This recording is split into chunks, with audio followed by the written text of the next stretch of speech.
लक्ष्मण आखेंनी आंदोलन मागे घेतल्यानंतर आता विरोधकांकडून टीका केली जाते आहे. सुप्रिया सुळे म्हणताय की सुप्रिया सुळे म्हणतात की सरकार ओबीसी आणि मराठा दोघं समाजांना फसवण्याचं काम करत आहे असं सुप्रिया सुळे म्हणतात. बघा, काल बैठक झाली. त्या बैठकीमध्ये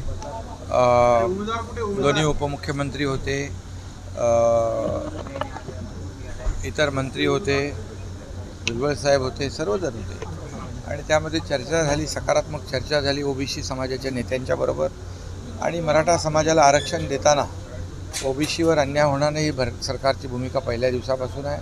आणि त्याप्रमाणे काही विषय काल सुटले, काही विषय जे आहेत ते सर्वपक्षीय बैठक होईल पहिल्या आठवड्यामध्ये विधानसभेच्या अधिवेशनात आणि मार्ग निघेल. दोन्ही समाजामध्ये कुठेही महाराष्ट्रामध्ये तेढ निर्माण होऊ नये, कायदा सुव्यवस्थेचा प्रश्न निर्माण होऊ नये यासाठी आणि सर्व गुण्यागोविंदाने या ठिकाणी सर्वांनाच न्याय मिळावा अशी भूमिका सरकारची आहे. त्यामुळे सरकार सकारात्मक आहे आणि याच्यातून चांगला निर्णय होईल. एबीपी माझा, उघडा डोळे बघा नीट.